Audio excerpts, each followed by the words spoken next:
Imagine um carro perigoso e talvez venha à sua mente o Carrera GT.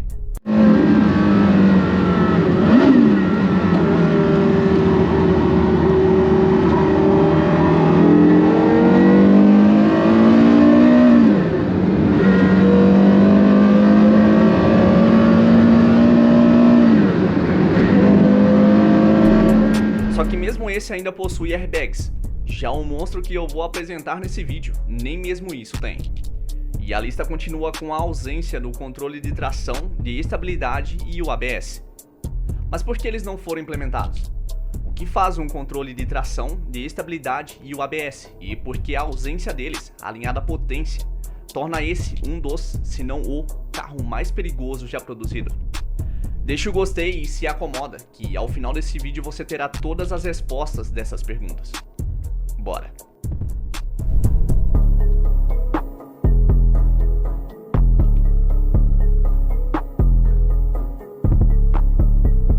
E uma dica rápida: quer conhecer absolutamente tudo sobre miniaturas? É só acessar o primeiro link na descrição desse vídeo. Ele vai te levar ao canal Mundo das Miniaturas. Acessa lá. O Viper nasceu fruto de uma antiga ideia da Dodge de criar um super carro. E ela usou como base o Shelby Cobra para dar vida à sua criação. Uma máquina puro sangue infernal que dispensa apresentações. Bom, eu vou atacar direto no ponto. Na iniciação desse vídeo eu falei que o Viper não possui nenhum tipo de controle eletrônico auxiliar, e que esse é um dos fatores que o tornam um carro perigoso. Pois bem, para você entender o motivo da ausência desses itens de segurança nesse monstro, é muito fácil. Simplesmente o diretor da Chrysler na época queria construir o carro mais visceral possível, e para isso era obrigatório a eliminação de qualquer tipo de controle eletrônico, por motivos bem claros. Bom, então sabemos a razão deles não estarem presentes no Viper. Só precisamos descobrir o que eles fazem, e assim chegaremos à resposta da última pergunta. O ESP, diferentemente do controle de tração, foi desenvolvido para auxiliar diretamente na direção. O que acontece é o seguinte: imaginemos que você está trafegando com o seu carro e de repente um animal invade a estrada. Bom, em uma tentativa de desviar dele, você precisará realizar uma manobra muito brusca. É nesse momento que muitos acidentes acontecem, pois a maioria dos motoristas não possuem as habilidades de um piloto profissional, e em situações como esta, eles perdem facilmente o controle do veículo. Mas é nesta hora que entra em cena o ESP. Esse sistema, por meio de sensores, identifica com uma precisão extrema as mudanças repentinas de direção do veículo. Quando uma situação de risco é detectada, ele passa a acionar automaticamente os freios para recuperar a estabilidade.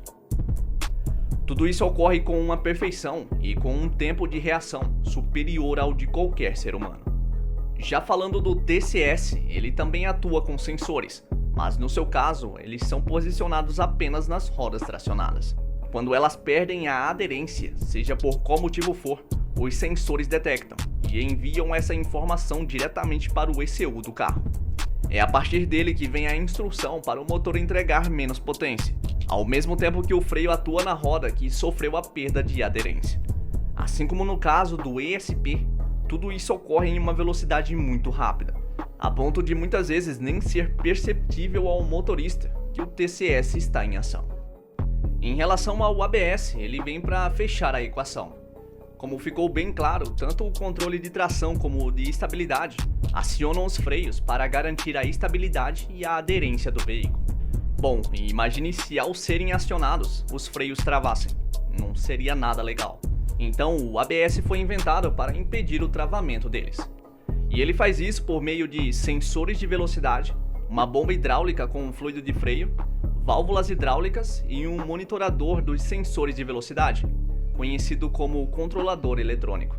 O funcionamento é o seguinte: se o controlador detectar que a desaceleração de uma ou mais rodas está acontecendo de uma forma incompatível em relação à desaceleração do veículo, ele ativará a válvula hidráulica no freio da roda que está passando por essa situação, e irá reduzir a força de frenagem aplicada sobre ela, possibilitando que a roda gire mais rapidamente. Quando ela retomar a velocidade, a válvula reintroduzirá a pressão para segurá-la novamente. Esse ciclo de soltar e segurar é repetido em uma frequência de mais ou menos 15 vezes por segundo. Ou seja, ao acionar o freio, enquanto você permanecer com o pé pisado, essa sequência de soltar e segurar será repetida 15 vezes a cada segundo. Absurdo, hein? E uma dica: se você estiver guiando um carro que possui ABS, em uma situação de emergência, pise com toda a sua força no freio. Ao contrário de um veículo que não possui esse sistema, esta é a reação mais assertiva e sensata que você pode tomar. E é normal o pedal do freio trepidar. Isso significa que o sistema ABS está funcionando perfeitamente. Eu acredito que deu para ter uma ideia do que é cada sistema e o que eles fazem. A ausência deles em um carro comum, como um Gol, por exemplo, não faz tanta falta.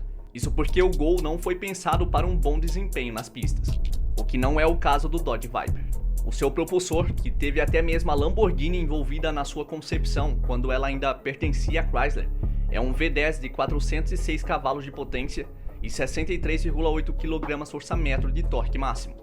Esse propulsor é capaz de levá-lo até os 100 em 4,7 segundos. Ele permite uma máxima de 266 km/h.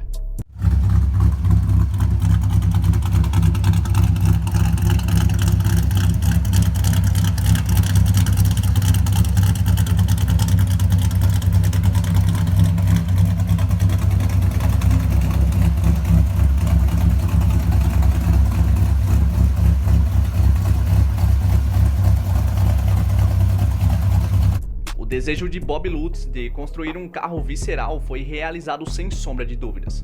O Viper possui um motor, um câmbio manual de 6 marchas, um diferencial traseiro e só. Se ele sair de traseira em uma curva, somente o motorista o colocará de volta na trilha. Simples assim. E se por acaso você se envolver em um acidente com esse carro, aí eu só lamento por você. Mas foi essa insanidade que tornou a aprovação da sua produção a mais rápida da história. Apenas 30 minutos. Esse foi o tempo que durou a volta na cidade de um funcionário da Chrysler com o presidente da empresa.